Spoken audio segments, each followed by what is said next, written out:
तो बेटा last lecture में हमने स्टेम मॉडिफिकेशंस को स्टार्ट किया था।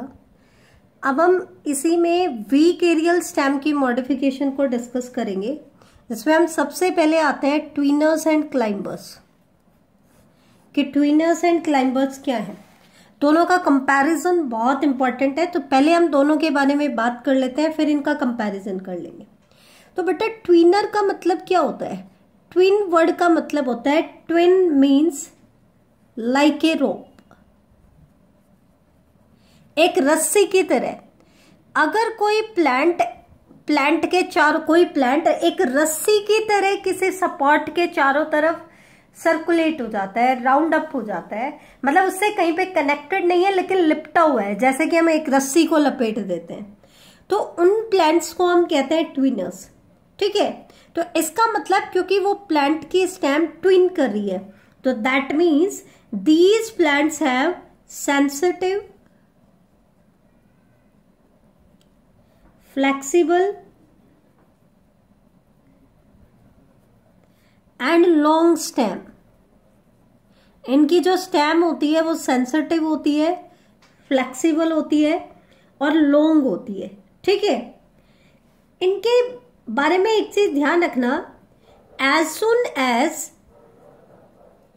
as soon as it comes in contact with the support,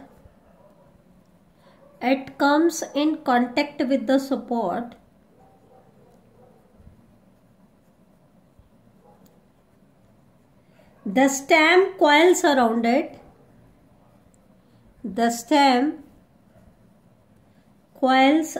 it, like a rope, एक रस्सी की तरह। ध्यान देना, ये अपने आप इनका जो स्टेम होता है, जैसे ही उसको कोई सपोर्ट मिलेगा, इनकी स्टेम उसके चारों तरफ क्वाइल कर जाएगी, जैसे कि एक रस्सी, लेकिन इनकी स्टेम खुद से क्वाइल करती है। जबकि क्लाइंबर्स में क्या होता है, इनके पास भी वीक एंड फ्लेक्सिबल स्टेम होती है। इनके पास भी कैसे स्टेम होती है? वीक एंड फ्लेक्सिबल स्टेम होती है। लेकिन इनके कंपैरिजन में इनमें क्या डिफरेंस है? But is unable to coil around an upright support by itself। लेकिन ये कभी भी अपने आप उस अपराइट सपोर्ट के अराउंड क्वाइल नहीं होती है, अपने आप नहीं होती है ये। इसका मतलब इनको किसी और चीज की जरूरत है सपोर्ट के साथ कनेक्ट होने के लिए। तो इनको क्या चाहिए? It require clinging structure. ये क्या करती है? क्लिंगिंग स्ट्रक्चर को इनको चाहिए होती है, अटैच होने के लिए कोई स्ट्रक्चर इनको चाहिए। अब कैसी क्लिंगिंग स्ट्रक्चर? 4 टाइप की क्लिंगिंग स्ट्रक्चर ये यूज कर सकता है, चारों में से कोई भी। जैसे उनके बेसिस पर क्लाइंबर्स को अलग अलग कैटेगरी में डिवाइड कर दिया। जैसे हमने कहा रूट क्लाइंबर, नाम से ही पता चल रहा है कि इनमें कोई स्पेशलाइज्ड रूट बनेंगे जो इनकी हेल्प करेंगी क्लाइंबिंग में। और वो रूट कौन सी होती है बेटा? एडवेंटिशियस रूट्स होती हैं। कैसी रूट्स होती हैं? एडवेंटिशियस रूट्स होती हैं। ऐसे ही आते हैं बेटा आपके टेंड्रिल क्लाइंबर।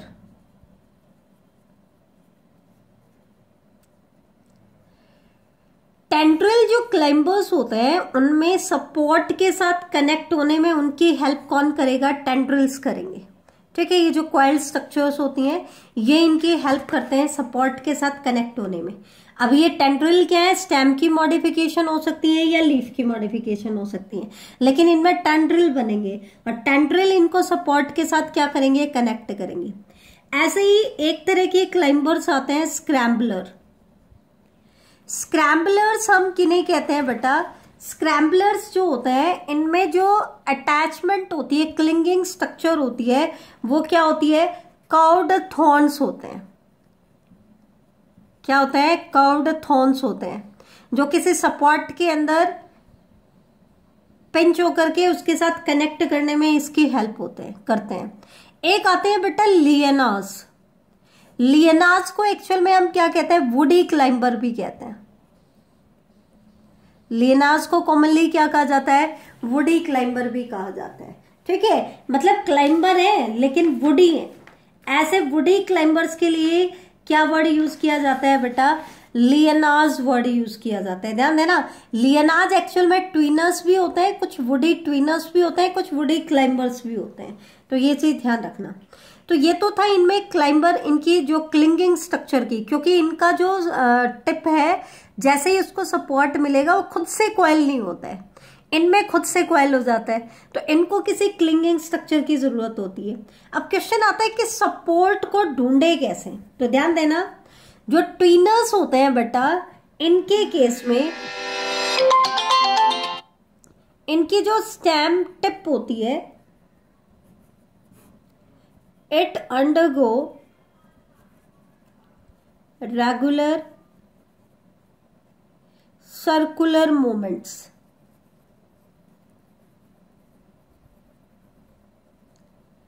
इनकी स्टेम की जो टिप है ना, वो अपने आप रेगुलर ऐसे सर्कुलर मूवमेंट करती है। क्यों करती है, for searching of a support, for searching of a support, किसी सपोर्ट को ढूंढने के लिए। और जैसे ही उनको वो सपोर्ट मिल जाता है ना, ये अपने आप उसके अराउंड कॉइल भी करती हैं, तो उसको ढूंढती भी हैं और फिर उसके साथ खुद ही अटैच भी हो जाती हैं। तो ये जो रेगुलर सर्कुलर मूवमेंट इनकी स्टेम टिप करती है, इसको हम कहते हैं सर्कमन्यूटेशन।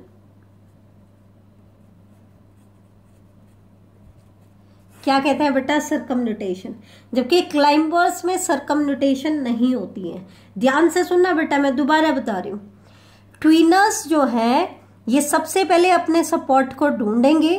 कैसे ढूंढेंगे, इसके लिए इनका स्टेम का टिप पार्ट, ध्यान रखना, सिर्फ स्टेम का tip part regular circular movement करता है। ठीक है, और इन रेगुलर सर्कुलर मूवमेंट को हम क्या कहते हैं, सर्कमन्यूटेशन। और जैसे ही इनको सपोर्ट मिल जाएगा, ये खुद से उसके अराउंड कॉइल हो जाएंगे, जैसे कि एक रोप की तरह लिपट जाएंगे, मतलब कहीं पे अटैच नहीं है, सिर्फ रस्सी की तरह लिपटे हुए। जबकि क्लाइंबर्स में क्या होता है, एक तो इनकी स्टेम टिप जो है वो सर्कमन्यूटेशन शो नहीं करती है, दूसरा सपोर्ट मिल भी जाए तो स्टेम खुद उसके साथ कनेक्ट नहीं होते, अटैच नहीं होती है। उसके लिए उसको सेपरेट स्ट्रक्चर चाहिए, जिनको हम कहते हैं क्लिंगिंग स्ट्रक्चर। वो खुद कॉइल नहीं होती है। ये डिफरेंस होता है दोनों में, ट्विनर्स और क्लाइंबर्स में। अब ट्विनर्स में हम देख लेते हैं कि जब इसको सपोर्ट मिलेगा और ये उसके अराउंड कॉइल करेंगी, तो वो कैसे कॉइल करेंगी, क्लॉकवाइज या एंटी क्लॉकवाइज। इसके बेसिस पर क्लाइंबर्स को ट्विनर्स को दो कैटेगरी में डिवाइड किया गया है। एक तो हम कहते हैं डेक्स्ट्रोज ट्विनिंग,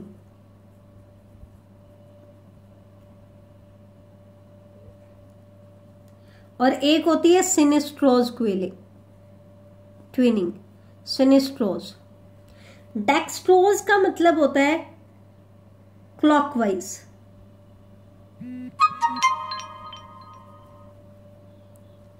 क्लॉकवाइज, और सिनिस्ट्रोज का मतलब होता है एंटी क्लॉकवाइज।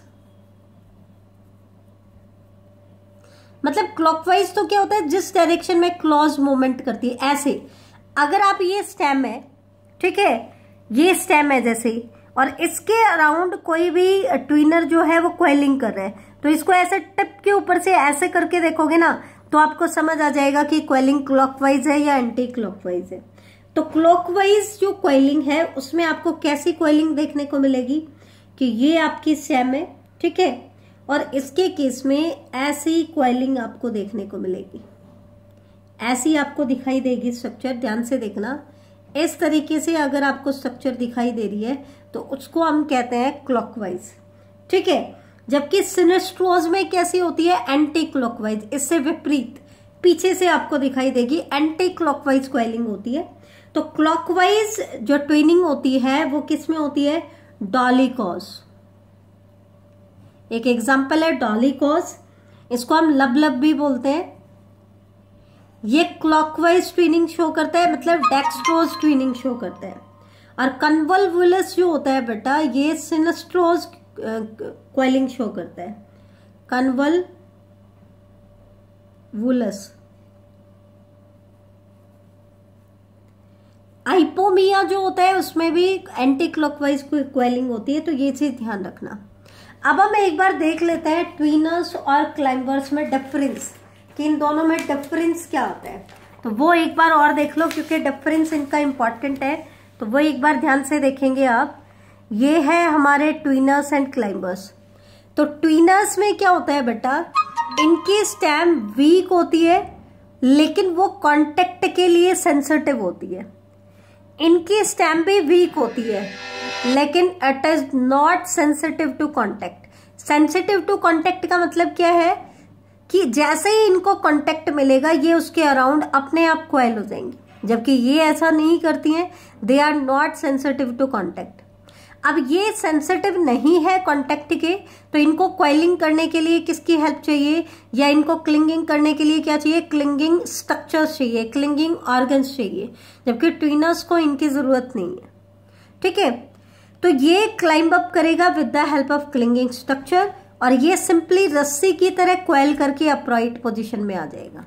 ठीक है, क्लाइंबर्स की जो टिप होती है वो किसी भी सपोर्ट को सर्च नहीं करती है, उसके लिए सर्कुलर मूवमेंट नहीं करती है, सरकमनिटेशन नहीं करती है, जबकि ट्विनर्स का जो स्टैम्प टिप होता है वो उसकी सपोर्ट की सर्च में रेगुलर सर्कुलर मूवमेंट करता है, जिनको हम कहते हैं सरकमन्यूटेशन। क्या कहते हैं, सरकमन्यूटेशन। तो ये था बेटा आज का आपका लेक्चर, इससे आगे हम कल की क्लास में डिस्कस करेंगे।